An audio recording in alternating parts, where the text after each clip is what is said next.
Hello everyone and welcome to another video where today I'm going to be explaining the chain rule for derivatives. So, if you've ever encountered a function inside another function and you don't know how to differentiate it, well, the chain rule is exactly what you used to do so. So, let's get started.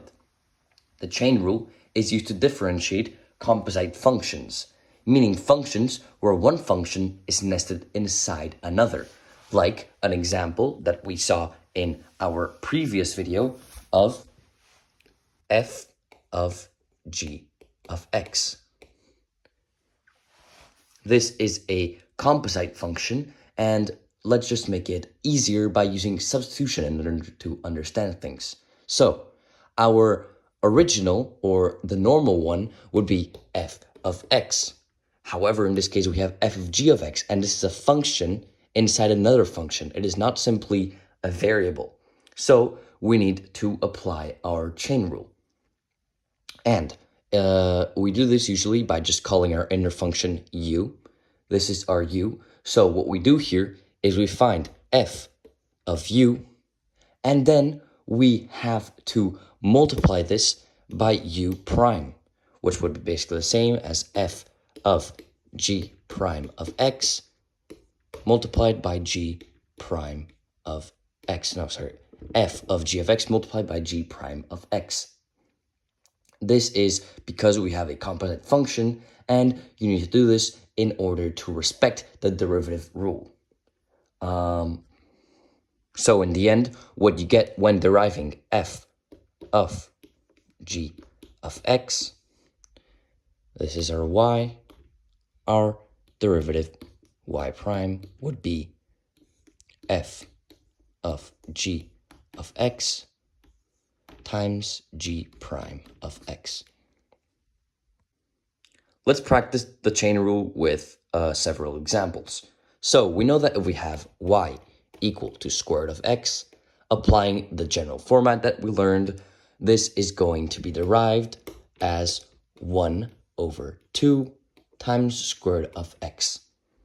But what if instead of having square root of x, we have a y that is equal to square root of, let's say, x squared minus 3x.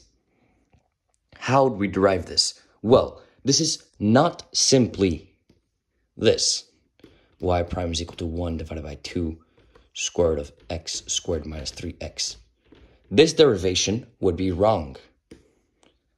What we have to do is apply the chain rule and basically substitute this for u. So say that y is equal to square root of u, and then derive it as y prime is equal to 1 over 2 times u prime.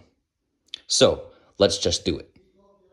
Our y prime would be equal to 1 over 2 square root of u, so 2 times square root.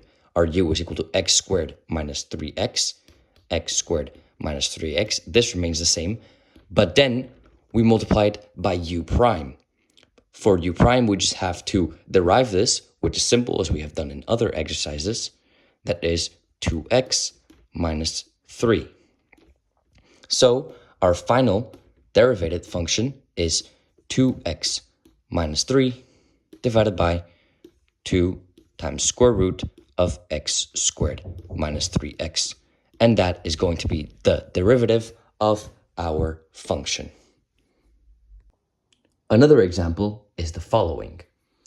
Y equals to 3x squared plus 1 to the power of 5. We already know that x to the power of n, if we have a y that's like so, our derivative, y prime, is n times x to the power of n minus 1. But what if we have y equals to f of x to the power of n? Well, in this case, our y prime is equal to our n times our f of x times our f prime of x. So, in other words, we can solve this exercise right here using the chain rule. We make our u equal to 3x squared plus 1 to make things easier, and then we solve for our y would be equal to u to the power of 5, and there we can solve for our y prime, which would be equal to 5 times u to the power of 4. Sorry, this would be n times x to the power of n minus 1. And then we multiply u prime. This multiplication is our chain rule. Sometimes you will be obligated to write this down, so just write it every time you use the chain rule. Then our y prime is equal to 5 times u to the power of 4, which is 3x squared plus 1, 3x squared plus 1 to the power of 4, times our u prime, which is this derivative, which we already know how to do this, as here we have a constant, so this is cancelled out to 0, and this is merely using this right here, 2 times 3 to the power of 1. 2 times 3x, which is 6x to the power of 1. And now we can further simplify this into saying that our derivative of this function is 30x times 3x squared plus 1 to the power of 4. And this is our derivative using chain rule. Let's perform a third and final example. Y equals natural logarithm of 2x squared plus 1. We already know that if our y is equal to natural logarithm of x, we can derive this to 1 over x. But here we have natural logarithm of a function, so we apply chain rule yet again. Our u is equal to 2x squared plus 1, and therefore our y prime is going to be equal to 1 over 2x squared plus 1 times our u prime, which in this case is equal to 4x.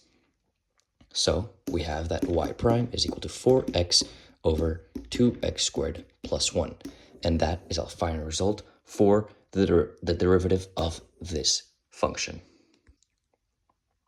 Thank you for watching. I hope you have understood the chain rule in the concept of derivatives, and check out my next videos in which I will be explaining optimization problems using derivatives.